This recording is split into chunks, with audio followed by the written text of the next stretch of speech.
Hello guys, today is August 18 and this video will be another junior high school diaries kasi lulubos-lubusin na natin next year, senior high school na tayo. Before ako mag-review guys, kasi may quiz kami bukas sa may science, ang haba. Ang gagawin ko muna is mag-uukay-ukay haul ako sa inyo yung mga pinamili namin ni mama kaninang tanghali na mga damit, tas ilang mga gamit. Pinamalat na naman ako. Kakatapos ko lang kasi nun guys sa kapilya, tumupad ako tapos sumamba. Then yung katapat kasi nun, paglabas mo, may nakita ako guys na ukayan. Tapos pumasok ako doon, wala pa naman akong dalang pera nun. Tapos nakita ko yung mga damit, tapos yung mga ilang gamit na sobrang mura, as in 20 pesos guys, napakaganda ng quality din. Pag uwi ko, inaya ko si mama pumunta dun sa may ukayan. Tapos ayun, pumunta kami. Tapos bumili lang kami ng konti lang naman na mga kailangan talagang damit. Una guys dito, free lang to guys. 5 pesos talaga to. Tapos libre na lang daw. May flowers dito. Tapos red and white yung color. Then bumili din ako guys ng sinturon. Kasi wala akong sinturon. And 20 pesos lang to. Dati siyang 100. Di ko pa alam yung ilalagay ko dito, kaya pinaglagyan ko pa siya ng mga coins ko. Tapos, di-open lang siya. 10 pesos lang to. And, then, proceed naman tayo dito sa mga damit. At nakahanger pa to guys, kasi medyo basa pa sila, hindi pa talaga tuyo. Unang-una guys, ang pinaka-pangarap ko to, simula, dati pa talagang naghanap ako ng jumper. So, jumper guys, ang haba nito. Merong design na ganyan, tapos parang backless siya dito. Sabi ni mama, bagay daw dito yung white t-shirt na medyo maluwag ganun. Tatry ko to guys, baka sa Friday. Second, itong bag. Made siya sa Thailand, tapos tote bag to guys. 20 pesos lang yung mga, parang sweater ba tawag dito? 20 pesos lang lahat ng to. Ito yung tela niya. Magamit ko to pag taglamig. Humaba lang siya kasi nilaban ko, pero pag tuyo to guys, sakto lang yung size niya. Eto rin guys, pink naman yung color niya. Medyo nalagyan na ng sunrocks to siguro nung last time. Ang ganda. Para na tayo nagla-live selling dito. Then lastly, ang ganda nito, 20 pesos lang din. Ganito yung fabric niya. That's all guys. Yung topic namin sa science is about na sa tectonics or yung paggalaw ng mga lupa tuwing may earthquakes or lindol. Then lahat to re-reviewin ko guys. Ang haba din ng lecture namin. Hanggang dito, ilang page. Nakapag-report na pala kami sa may English last week.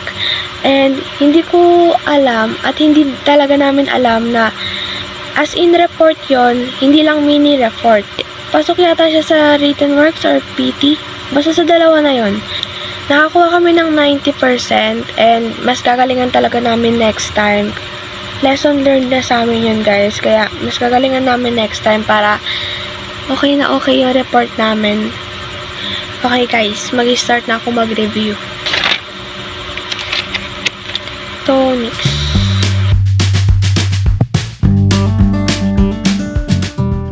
Ang fresh ko naman dito. Alam nyo guys, hindi ko alam kung makapasok ako ngayon sa with high, ngayong first quarter. Kasi bago na yung mga teacher, mga classmate, tas nag-a-adjust pa. And iba na rin yung mga lesson. Tapos, ewan ko ba guys, feeling ko lang. Pero, gagalingan ko talaga, sana makapasok. Pero okay lang naman guys. Sana makapasok pa rin sa with honor.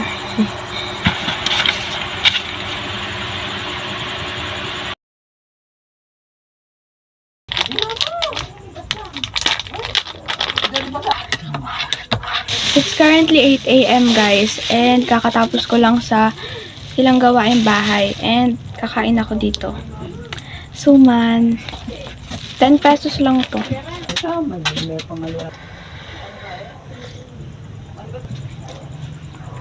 Hello guys, it's currently 9:53 AM and kakatapos ko lang mag-review ulit sa science kasi nire-review ko. Ang haba kasi baka makalimutan ko.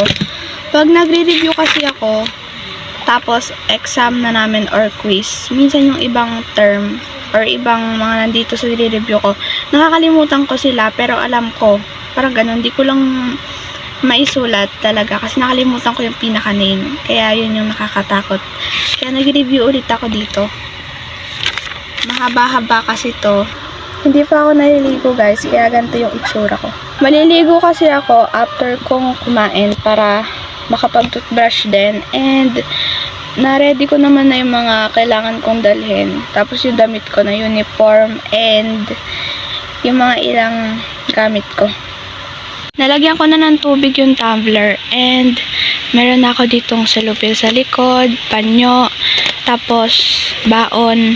Naayos ko na rin yung bag ko. Nung weekend din, naglaban na ako ng mga gamit ko na gagamitin ko this week. Ito na rin yung uniform, malinis na, and yung palda. Magliligpit na ako nito, tapos kakain na pagkaluto ng ulam. Nagluluto kasi si mama. Kaya rin ako guys, nagbabaon na ng mga ganito kasi 15 minutes lang yung break namin. Tapos, nasa pinakataas pa kami, last floor ng building. So, bababa, tapos akit ulit. Pagka-akyat mo, ando na yung teacher. So, kaya mas maganda na magbaon na lang. Nakakuha na ako ng pagkain and nagluto si mama ng paksiw na may talong tapos ito isda. Yung isda guys, tapos kanin dito. Ang sarap. Alright. Ito na guys yung lunch ko kasi mamaya papasok na kami. Kain po.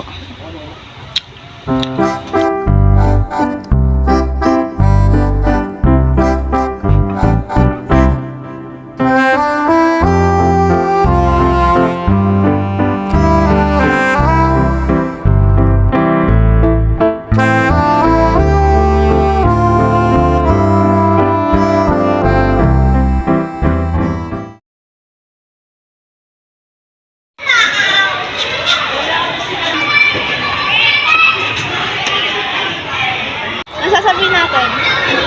Hello guys. So sila Drew daw, meron daw silang reporting tapos quiz. Pero hindi daw siya nagiging. Ito na yung vlog ko. This is my first. Ay, sige. This is my first vlog. Pag pinost ko yan ha. Challenge ourselves. And we'll only talk in English. Ako na po ang Drew Slime TV. Today we're going. Ito na yung Chedrica Slime TV. Hello guys, it's currently 9 PM na and gabi na ako nakapag-vlog kasi ang dami kong tinapos na activity and ilang lecture ngayon.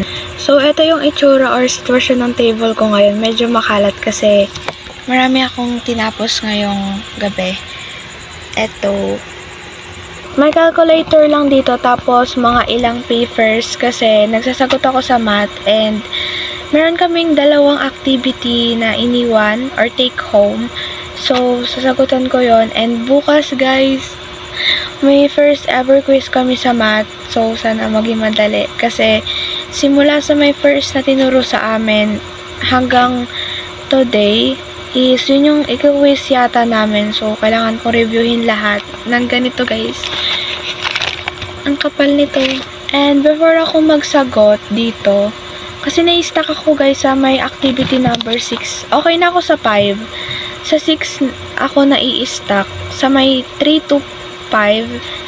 And yung 1 to 2 naman, okay na ako dun. Eh, naguguluhan lang ako. Hindi ko alam. Pero bago ako magsagot is may papakita muna ako sa inyo. Natandaan nyo guys yung pinakita kong English parts and elements. So, ang score ko dito is 100 over 100. And ito naman sa may elements, 10 over 10 ako. Perfect guys. And then kanina, ang una kong ginawa is yung sa may activity ng English. Ano yun eh? Bale, 4 yata. 4. Tapos medyo maikli lang naman yun. Kaya okay lang. Tapos may meron kaming assignment sa TLE guys, pero hindi ko pa sinagutan yung iba kasi wala akong load ngayon and baka bukas na lang, hindi ko alam. Ang hirap ng walang load. And then, lastly guys, nag-quiz kami sa science. Yung review ko kagabi, kagabi yon. Tapos nung umaga, naka-perfect ako guys, 25/25. About din sa may mga waves, ganon, sa mga tectonic plate. So, happy ako guys and thankful. And ngayon naman guys, before ako mag-activity sa my math, is mag-lecture muna ako kasi may ilang ni-lecture kami. And nandito pa sa scratch paper ko, hindi ko pa nalilipat. Dahil inuna ko yung ibang mga activities. Ito rin, scratch paper lang. Alam nyo ba guys, tinimbang din kami kanina tapos kinuha yung height namin. Tuwan-tuwa ako guys, nadagdagan yung timbang ko ng mga 3 or 2 kasi naging 44. Kwento ko na rin sa inyo guys, nung elementary ako, alam nyo ba, napakapayat ko talaga nun. Hanggang ngayon naman, pero yung timbang ko nun mga grade 2 yata ako nun, 18. May nagkaroon pa nga ng 16 akong timbang nun Kaya nasama ako sa feeding. Tapos nung nag-feeding kami, tumaba-taba ako. Tapos, hindi na ako nasama sa feeding. Then, pumayat yata ulit ako nun. And ngayon din guys, wish ko din na tumaba-taba ako kasi hindi pa ako naging mataba. And, ang payat talaga ng dito ko. Yung pisngi ko lang yung tumataba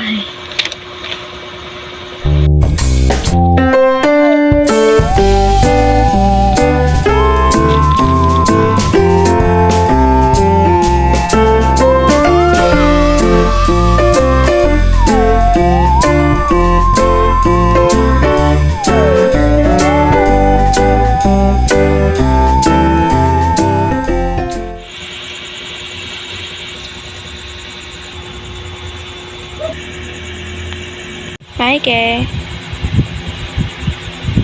Tulog si Mikey. Hello guys, it's currently 10 PM and ngayon lang ako natapos sa math. Nasolve ko to na mag-isa. Pero din ako sa may calculator. And natapos ko na yung 3 to 5 na hindi ko masagutan kanina. Tapos nahanap ko na rin yung talagang sagot. Tama lang pala yung calculation ko. Hindi ko lang siya masyadong na-compute kanina. Tapos, ngayon, okay na guys. At ngayon naman, maglilinis na ako ng gamit ko, tas table, kasi natutulog na ako. 10 PM na guys. Bukas na lang ako mag-review sa my math kasi makakalimutan ko lang pag ngayon. At late na.